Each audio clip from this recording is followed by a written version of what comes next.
Okay. We are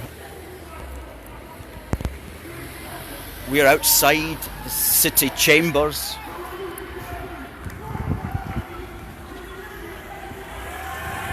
Good to see folk coming in.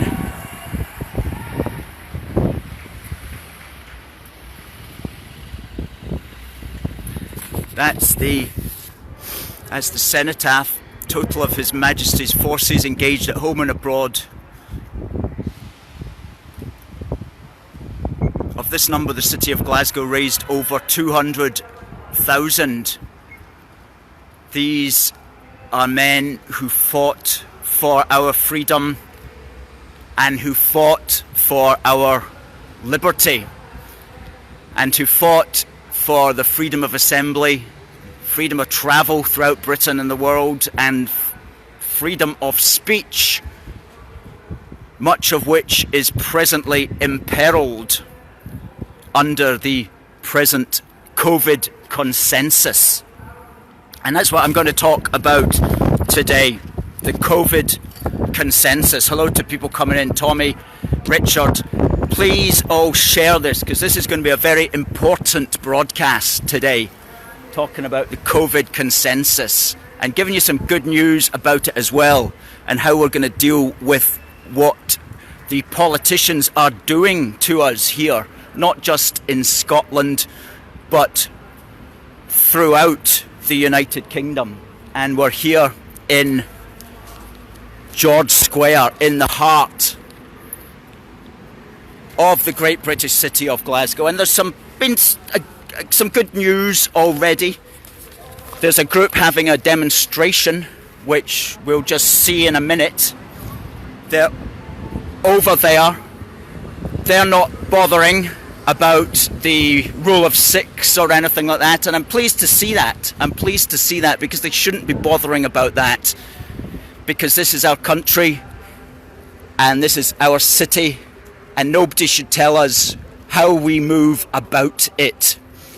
We should be free to say and do what we want. And I don't know what this group is really about, but I'm glad to see that they're not caring about the lockdown, because it's an absolute disgrace what is happening to our country. So there you go. There you go. Now what I want to do in this broadcast, right, it'll be a normal Saturday street stall. It's going to last for about 45 minutes. And I'm going to talk about what the Covert Consensus is. Why we're all stuck under this Covert Consensus. And what's wrong with the policy of lockdowns. And then we'll look at some facts about the disease and some good news about it as well. And then we're going to ask who will speak for us. Who will speak for us? Because no politician is breaking the Covert Consensus. And then we're going to take a walk down Buchanan Street. A walk down Buchanan Street to see what the second busiest city in the United Kingdom is looking like right now. And finally we'll conclude by looking at what we can do about this. So this is me, Alistair McConnachie, reporting from George Square here in the heart of our great British city of Glasgow. And already I'm pleased to see that there's at least one group that's not caring at all about the rule of six, or whatever the silly rule is that we're meant to call it these days anyway. And this is a group over here. I think they're campaigning. It's a group that's raising awareness of child abuse. So it's a good cause. It's a good cause, and pleased to see them out there. And there's police on the square. There's a couple of vans, but they're not bothering with them. I'm pleased to say. Well, firstly, what? And here we are. Here's a wee Christmas. Okay, we're just going to move away from this because it's actually quite loud.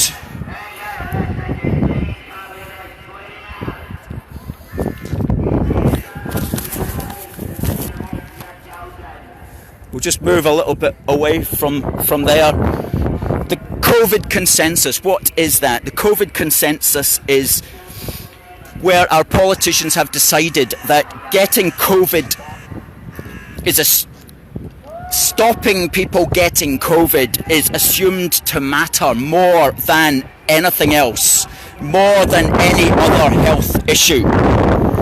People will be allowed to die from other health issues if necessary, because it seems to matter that simply people do not die of COVID. And where ordinary freedoms, such as freedom of speech and assembly and travel, are being removed in order to enforce that consensus. And this is George Square that we're in this morning. We're in here this morning, and as you can see, it's basically empty apart from this group over there who are campaigning against child abuse. So what is wrong? What is wrong with the lockdown approach?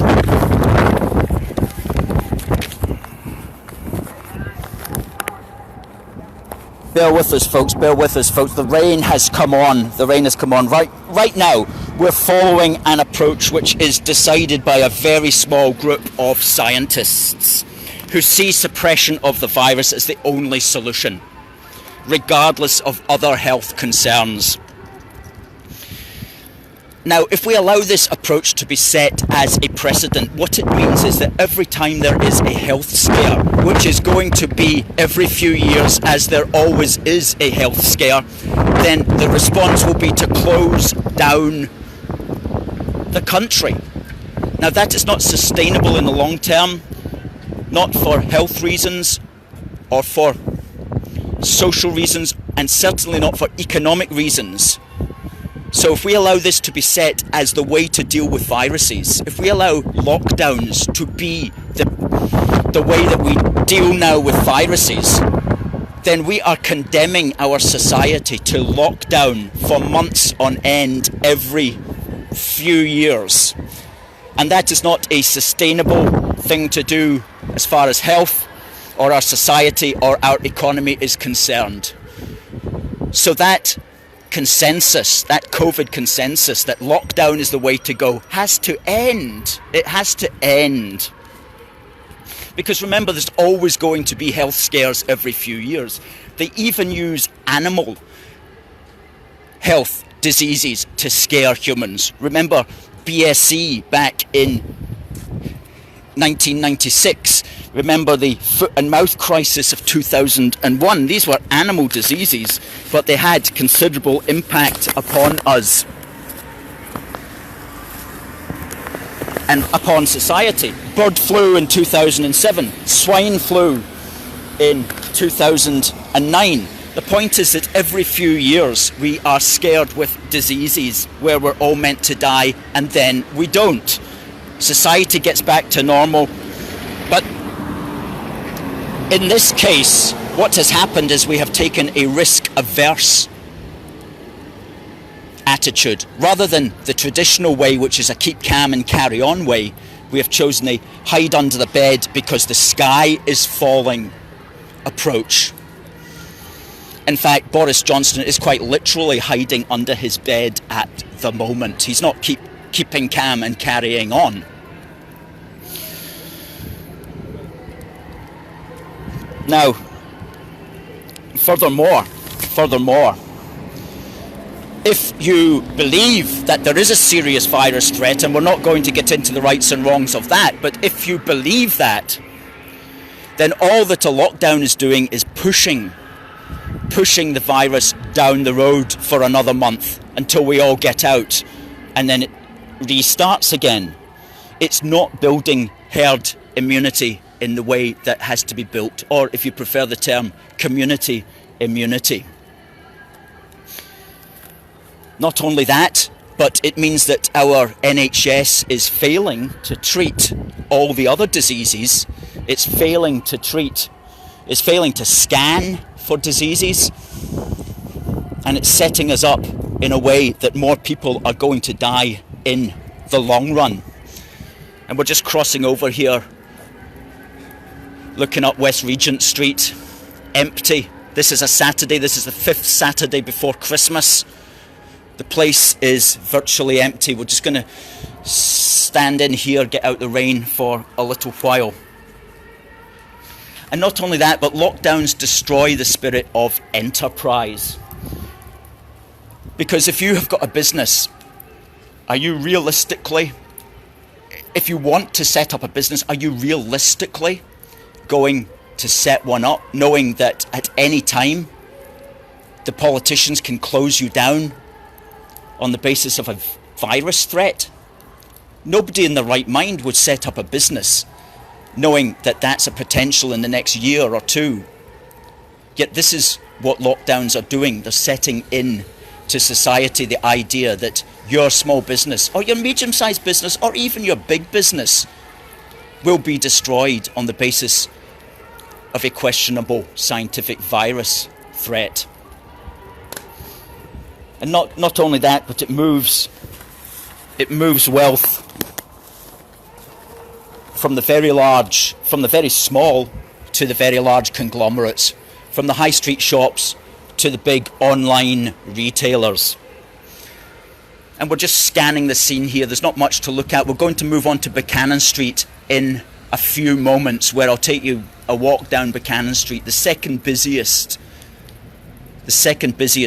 shopping street in the United Kingdom, and we'll see what that's looking like 5 weekends before Christmas. But let's talk about some facts of this disease. I was going to tell a joke about COVID, but I thought 99.9% of us won't get it. Think about that one. But seriously, the average age of death, sadly, from this disease is 82 years old. Now that is 1 year older than the average life expectancy of anyone in the United Kingdom. So that means this is the first disease that you're going to catch, and you're going to live a year older for catching. I'm joking, of course. But it is also seriously a virus which has a 99.97% survival rate, according to the World Doctors Alliance. And also, it's not a main cause of death. There's an article which we'll put up there from conservativewomen.co.uk, which points out that we have been scared into believing that it is the main cause of death, whereas actually in September, dying with COVID was the 19th cause of death in England and the 24th cause of death in Wales. Okay? So there is a massive misconception of the risk of dying from COVID. And it could be, as many are suggesting now, that we are well past the danger zone. Christopher says that it was a massive misconception. Yes, you can now see me rather than an empty road. I don't know if that is an improvement or not, but I'll stand here and talk about it. Massive misconception of the risk of dying. Yes, there's also a very, very good interview that we're going to put up after this on YouTube from Pfizer's chief scientific advisor, and he points out that he believes we probably already have herd immunity right now. Now, what is herd immunity? Herd immunity is when a virus does not have enough eligible hosts for it to take root in. That is to say, there is not enough susceptible people for the virus to make a home in. And once that happens, the virus dies out. And Pfizer's chief scientific advisor believes we hit that point back in June. And he makes a very good case for it. And he points out that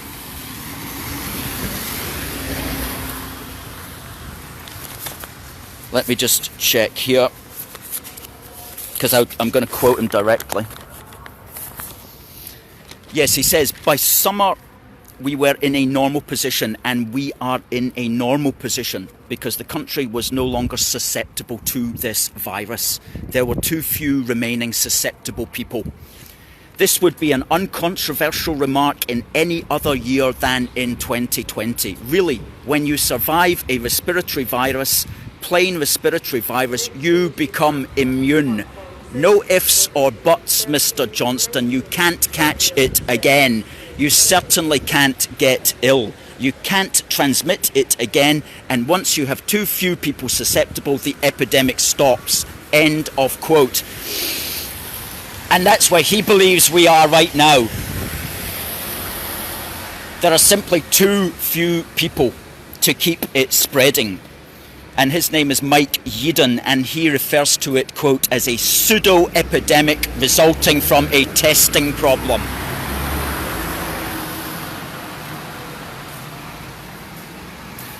Nikki says the PCR test is keeping us in the vicious cycle. That's a good point. Many people believe these tests are not particularly accurate. Paul says they're going to kill off the elderly, ill, and whoever they want.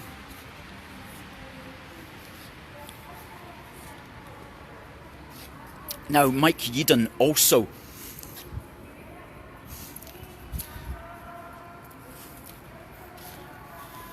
I've got to keep it a certain level close to me here just because of the wind, and I want to make sure that my words are going to get into the microphone effectively. But John Mumford says, I don't know the answer to that one, John. Yes, Mike Yeadon also points out that death rates are, quote, entirely normal for this period of year. And we also know this.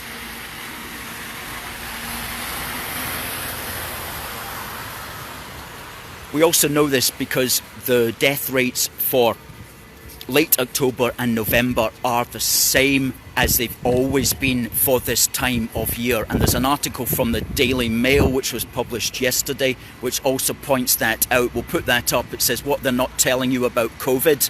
We'll put that up in the links as well. So the death rates are entirely normal for this period of the year. That's with COVID. Same as any other year, they're just the same. So that suggests that we are at herd immunity. And further, here's another point. You know, I talked earlier about Boris Johnson hiding under the bed because the sky was falling instead of keeping calm and carrying on. Well, he's already had COVID. That means his body has got all the antibodies to COVID. So that means he cannot catch it again, as Mike Yeadon said. And if you're saying that he can catch it again, even with antibodies, that means that a vaccine would never work. If this is a disease that you catch again after you've got the antibodies, then what would be the point of taking a vaccine? So of course he cannot catch it again. So he should get out and lead, and he can lead by overturning all of this nonsense that's happening at the moment.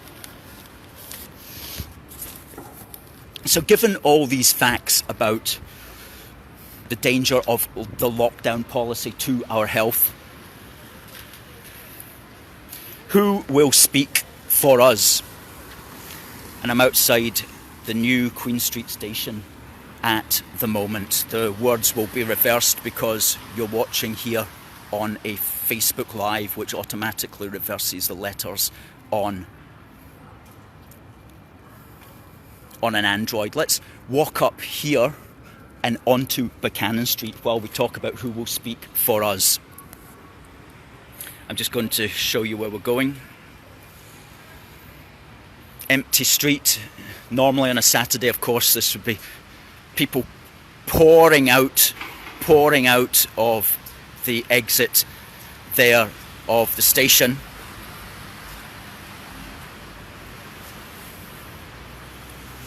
One person comes out, and that's an employee of the station. Station is dead. Remember, this is a Saturday before Christmas. Brand new station, brand new design. Empty.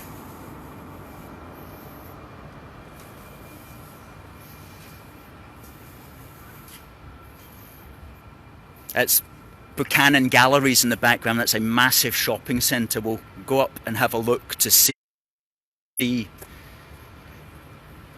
what's happening with that. That would be getting massive business right now. Horrible feeling that's going to be shut down.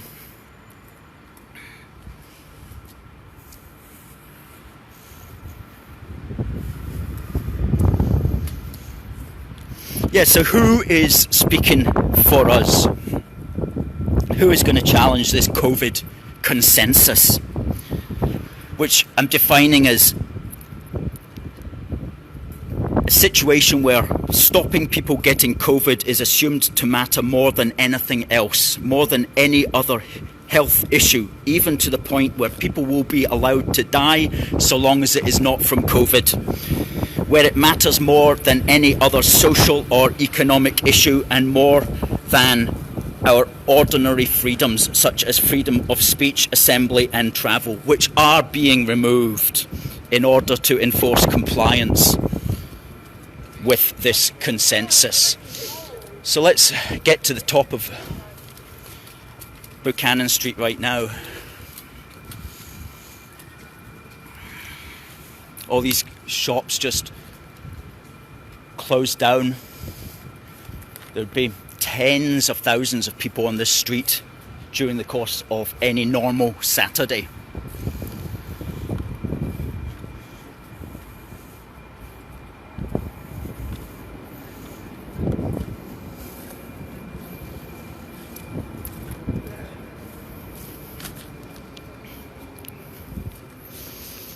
So yeah, who is going to speak for us? Now, I want to give a shout out to that literal handful of legislators who are standing up for us.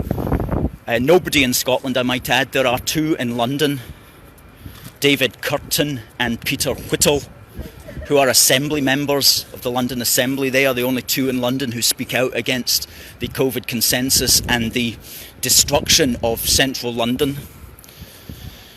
There is one Tory MP in Westminster called Sir Desmond Swayne, who does good work, but he is literally one man. And there is Lord Sumption in the House of Lords. But apart from those four characters, I cannot think of any others. If you can, please tell us. There's certainly nobody in Scotland. If you are an SNP MSP, you will not dare to speak out against Nicola Sturgeon. Let's just have a look in here to see what's happening with Buchanan Galleries, which is the biggest shopping centre in Glasgow. What's it saying on the door here?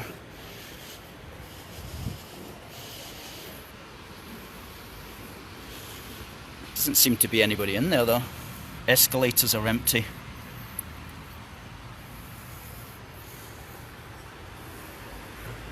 There's an employee coming to the door.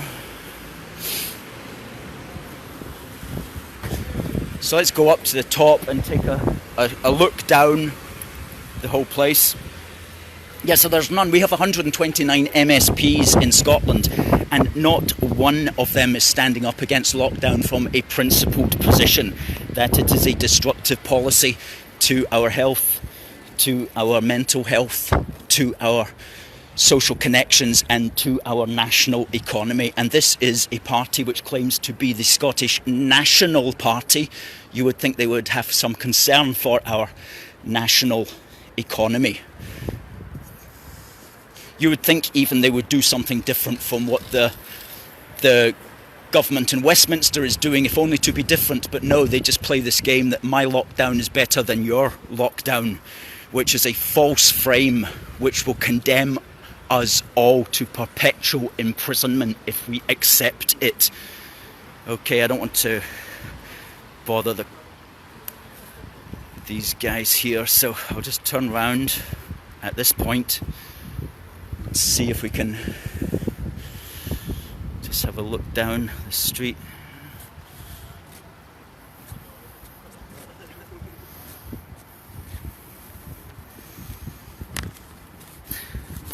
who else have we got in Scotland who might speak for us? Well, you'd think maybe the Alternative Party, like the Scottish Cabbage Party, would speak for us.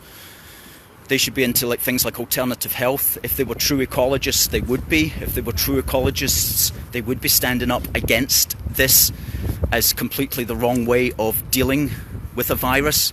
But of course, they're not true ecologists. They are simply imposters who have got a social agenda based upon identity politics, nothing to do with true environmentalism or such like things.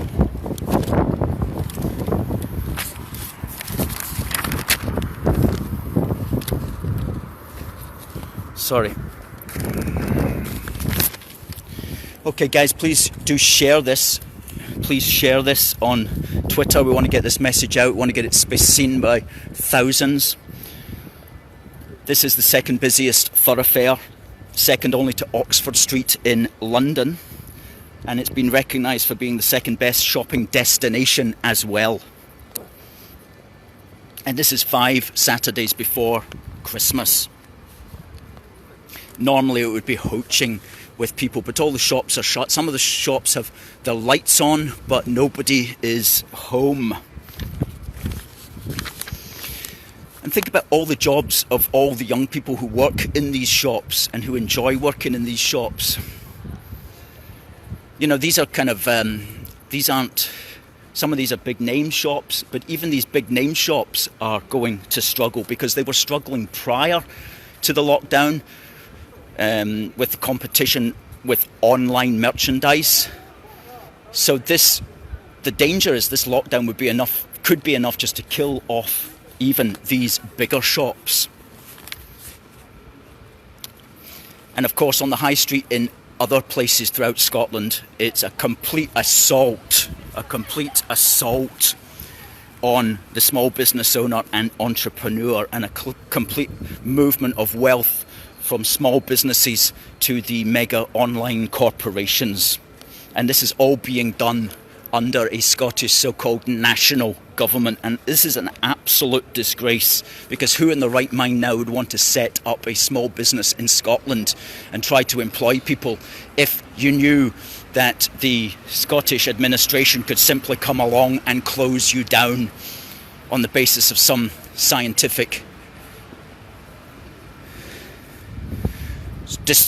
disputed scientific point of view. That's H&M over there. That's a massive store, completely dead, closed down. And of course, this is all being done nationwide under a Tory government, a government which is meant to care for the small business, a government that is meant to care for entrepreneurship. Do they understand what they are doing to the economy? Because the economy isn't something you just switch on and off. It's organic. It has a life. It has to live over years and years and years. And as I was saying to somebody earlier, I was stopped by a television camera earlier, and I said to them, you know, behind all of these shops, hotels, restaurants, is an army of other suppliers, bakers, butchers, also caterers, all of them suffering also. And what should have been done here is, rather than closing down the businesses and giving them some compensation, is they should have been encouraged to stay open and given the money anyway in order to make them safer. In order to help them to obey the law, they would have had less footfall, but they could have stayed open and they could have made additional money on top of that. The aim should have been to keep them open, and the money and compensation should have been directed to keep them open safely, not to shut them down and then give them a pittance and expect that that's going to save the day, because it won't.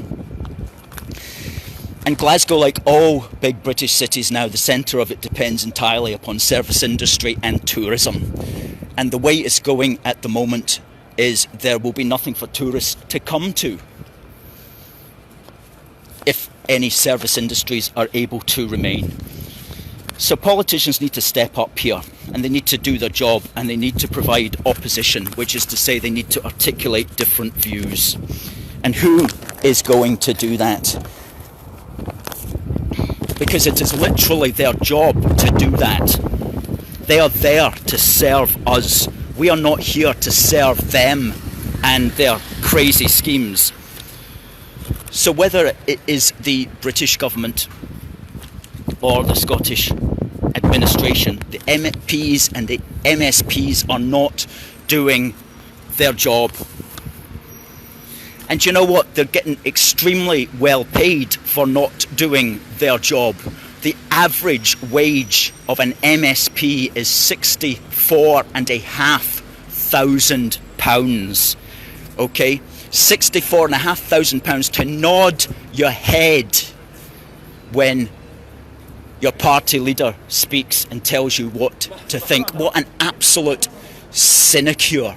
What an absolute disgrace that these people don't look at their money and say, with this kind of money, I should really be speaking up for everybody who's losing their job. My advice to the MSPs is, if you're going to get behind this lockdown, how about you forgo your income? How about you forgo your money? Okay? Because you're literally putting everybody out of work while you sit there on your £64,500 income to do this. A disgrace. So what can we do? Well, we can vote against these people on the 6th of May. But if you are an MSP and you're standing down anyway next year, then you've got nothing to lose. So you should speak out. You should speak out. So for that handful, and I don't care if you're SNP or Tory or whatever, but if you're standing down next year, you can speak out safely, okay? You can speak out safely, and you should do that if you want to have a clear conscience. Okay, so we're continuing to head down. At St. Vincent Street, named after the Battle of St. Vincent that Nelson was part of. Again, completely empty.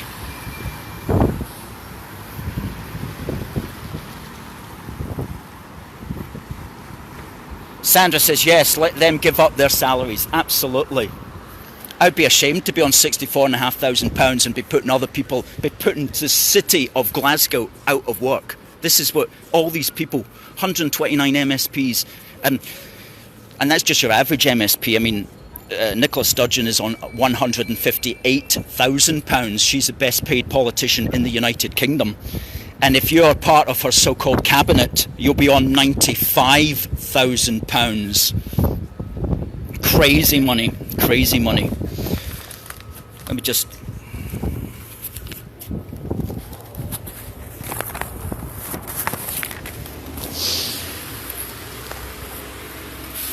So what else can be done? If you are a small business, you have a group that can speak for you, some kind of small business group or alliance in your industry. You need to be taking out legal challenges to these lockdowns. Because as I say, if this is what's going to be the way that we deal with viruses, you're not going to have any small businesses left after a year or so of this. So you need to be taking out legal challenges, but you must also be doing it in a way that does not create any false frames. You know, don't allow your leaders in your small business groups to go along with the lockdown in any way, shape or form, because once you accept something that's not right, everything that follows from that is not right. And also the media need to step up. You know, they need to start asking Nicola Sturgeon or Boris Johnson or Matt Hancock why they are doing this. You know, change the frame. Don't say, why haven't you done this earlier? No, change the frame and say, why are you doing this at all? What is the point of this? Don't ask questions which perpetuate the lockdown or make it worse. Ask questions which change the frame. Start standing up for society. You know, the society that buys your product. Or are you happy simply to become an arm of the state, a propaganda arm of the state, with COVID propaganda government money shoved into your arm in order for you to keep publicising their advertisements in your newspapers or on your social media channel. You know, that's no way for your media system, your media platform, your newspaper or your TV station to remain alive. That's no way to survive. Running government fear propaganda, that's no life. So folks, please share this if you can. Lights are on here, but it's closed down. That's a fantastic big shop over there, All Saints Spitalfields. Just take a walk over to look in the window. Here they've got a really nice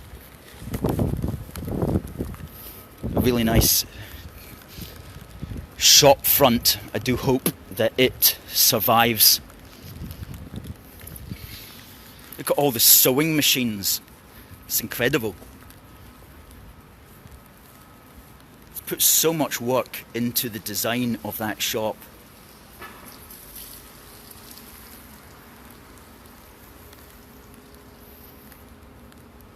Hundreds of sewing machines.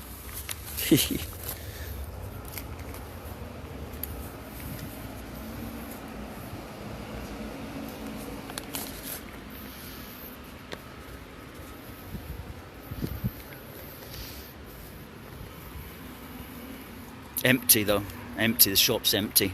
That would normally have a good footfall, as would everything else.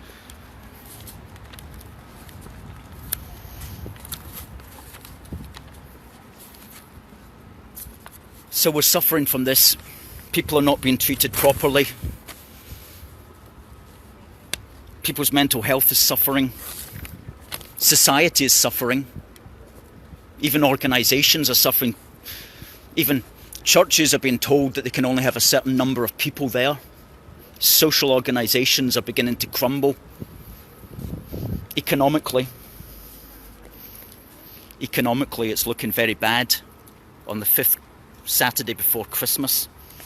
And we've got to imagine, like, if we all behave ourselves, then Sturgeon will let us back out on the 11th, and on the Saturday the 12th we can all come back and shop again, like we're dogs being trained with sweeties. That if we do something we get a sweetie back, and if we don't do it properly we don't get any sweeties. And if she locks us down again, no doubt she'll blame us for walking down Buchanan Street.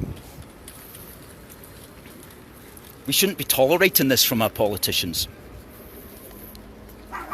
Our freedoms are being removed. And I don't say that lightly. I was watching a video. I was watching a video yesterday of a man being put into the back of a police van for speaking in Speaker's Corner in Hyde Park. Hyde Park Speaker's Corner is the centre of the symbol of free speech. It's the symbol of free speech in the United Kingdom, Speaker's Corner. And if you try to speak now at Speaker's Corner, the police will literally bundle you into the back of a van. That's under a Conservative government that is meant to stand for freedom of speech. Somebody said to me, our freedoms are not being undermined, our freedoms are being removed in front of our faces. And we know that this is the case. And we know here in Scotland it's going to be especially bad because we have an executive that wants to criminalise freedom of speech in our own home. But on top of that, they're removing freedom of assembly. Freedom of assembly in our own homes, and freedom of travel. Of course, they want to try to discourage us and stop us from travelling even over the Scotland-England line, and that's an attempt to establish a border in fact and in law as well as in fact. So we're losing these things. We are losing these things, and we have to stand up for them. And the first thing that we do is articulate a defence of them, which is what we're doing here right now. We're articulating our human right to life and liberty of speech and assembly and travel, and the right to pursue happiness and mental health, as well as our right to pursue just a normal life. So what can we do? And that's what I'm going to end on, is what can we do here? Davey says, it's a sorry sight to see Glasgow city centre like this. I've walked down the streets many a time. COVID is a smokescreen. Well, the longer it goes on, the more people wonder just what is in fact the agenda, because on the face of it, it doesn't make any sense whatsoever. Derek says, lockdown 1 didn't work. What makes them think lockdown 2 will work? What's next? 3, 4, of course. And this is the way this is the thing. This is COVID-19, which is came from 2019. What happens in COVID-21? What happens if there's a COVID-22? What happens if there's a COVID-23? Are we meant to respond by lockdowns all the time? We cannot respond by lockdowns all the time. That's why lockdown is not a sustainable strategy, and it cannot be used like this. And politicians need to point that out. So what could we do? The first thing is to try to clear our mind and to be careful about what comes into our mind. And in that regard, you have to question mainstream media, and in some cases you have to simply not watch it or listen to it at all, because it's almost like it's experienced by some people as a form of psychological assault. But the good news is that for the time being there are other channels. We've found a lot of good articles on a website called conservativewoman.co.uk, which is talking about this from a very sceptical angle. Talk Radio, which broadcasts on YouTube, is very good. It interviews a lot of lockdown skeptics. As far as newspapers go, the Daily Telegraph is the best one for sceptical articles on COVID.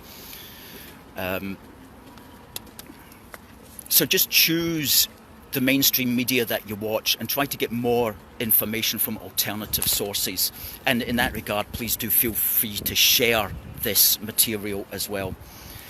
The second thing we can do is not to use false frames. Don't go into the Sturgeon's lockdown is better than Boris's, or Boris's lockdown is better than Sturgeon's. That's just playing party politics, and it's just compounding the problem. It's not making any worse, because it's built upon a mistake. It's built upon the idea that a lockdown is a good thing in the first place, when in fact it is not. So don't get involved in false framing. And so many people do that, and they do it just for partisan reasons or for party political reasons. Don't play the my lockdown's better than your lockdown, or if she had locked down Glasgow a month ago we wouldn't have had to get locked down this time, or whatever. That's all just wrong, because lockdown is wrong in the first place. So don't use false frames. Lockdown as a response to a virus is a mistake in the first place. And the third thing, because I mean, if you believe that it's a legitimate response, if you believe lockdown is a legitimate response, then we're going to have to lock down for everything that occurs herein ever after. And you're accepting that the government has this power over us and has a right to do this. We're saying the government does not have a right to do this. Yes, don't try to make party political advantage of it. Fourthly, this comes down to, in many ways, and this is more philosophical, our modern inability, it seems, for many people to deal with risk and to deal with the fear of death, which is a kind of, it's been with us obviously since man began, but it's particularly more these days. You know, even just a few years ago there was much more death around us every day. Today we live in a society where maybe there's far greater fear of risk. You know, it's not who dares wins, it's let's all hide under the bed, like Boris Johnson. And I'm not taking party political advantage of that, because I don't care either way who is the government of the United Kingdom. If they're doing something silly like that, they need to be called out. Okay, he needs to lead the country, he needs to set an example, not hide under his bed. He needs to at least keep calm and carry on. And so, we need to, deal with risk, know that it's an ever-present part of life. Fifthly, do check out the Great Barrington Declaration, and please do sign it if you can. That's just common sense, a common sense policy that's been put together by some top virologists and scientists and leaders in their field. That's the Great Barrington Declaration. And finally, folk, just stay as healthy as you can, as healthy mentally and physically as you can. Get your exercise, eat well, get your vitamins and minerals, keep your body up, because we are under attack. It feels like humans are under attack at the moment. So just stay strong and fight it. And of course, there's the administration here in Scotland is doing everything it can to make it difficult for us to exercise. If you're an old person, you can't even play golf anymore. I mean, how ridiculous is that? You can't play golf. Oh my goodness me, was there ever a more socially distant sport than golf? And lots of old people play it, and now they can't even do that. So we are under attack in that sense. It feels like it. It feels that common sense is becoming a fringe ideology here in Scotland.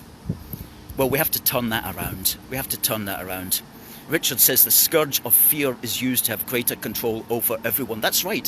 What sort of government tries to run a country through fear? If your government, whether the Scottish administration or the British government, is using fear to control us, what does that say about them? What does that say about how far those politicians have fallen in their duty to their fellow man and woman? Davey says UNN, that's Unity News Network, is a good alternative to listen to every night. Yes, absolutely, Davey, I agree. David Clues and Carl Dean Pearson do a tremendous job on that one. Yeah, UNN is another good one to look at. Just Google Unity News Network.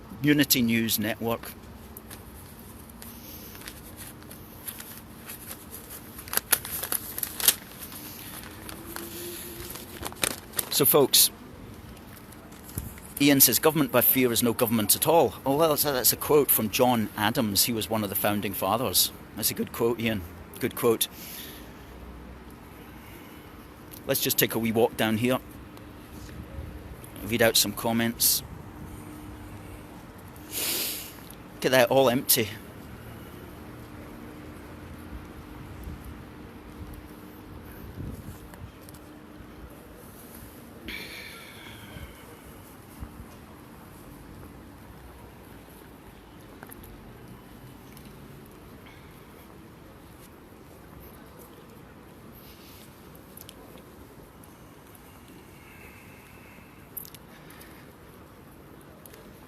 I've never seen this.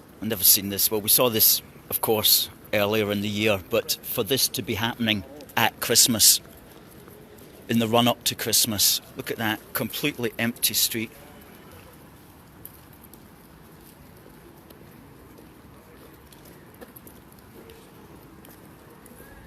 That place is closed down. Some good shops here that I know for a fact have closed down that I used to use as well.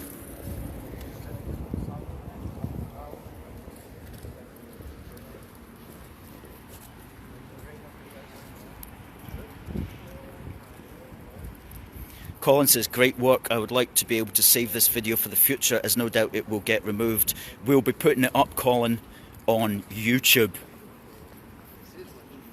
where it can be downloaded. Richard agrees that talk radio is a good one.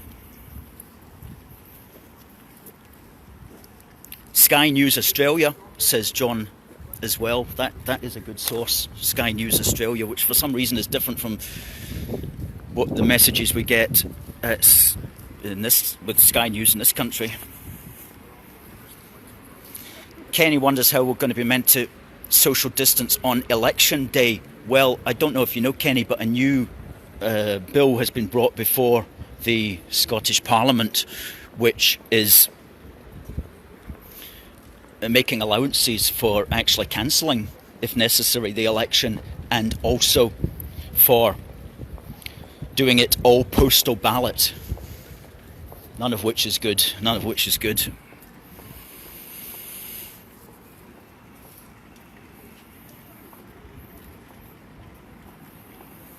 Izzy says, well said, agree with every word. Thanks, Izzy. Please feel free to share this. Ray says the country is suffering from the moral virus, by which he means the Nicola Murrow virus.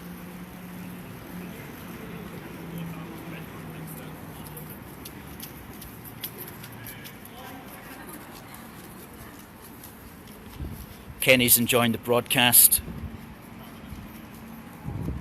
Andy is unfortunately still stuck in the old way of thinking there. Andy, I'm afraid we cannot stay home because we are wasting our lives if we stay home. We're wasting our lives and we're wasting our economy.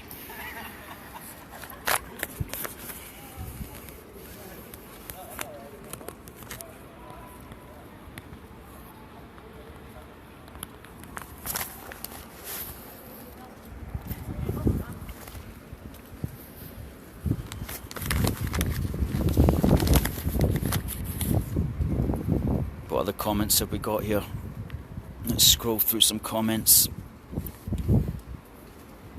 One rule for politicians, one rule for us.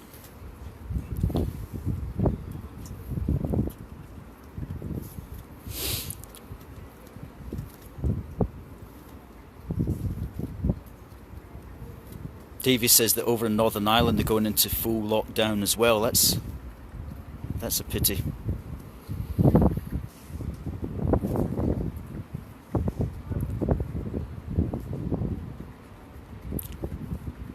Okay, folks, I just want to say, please do share this.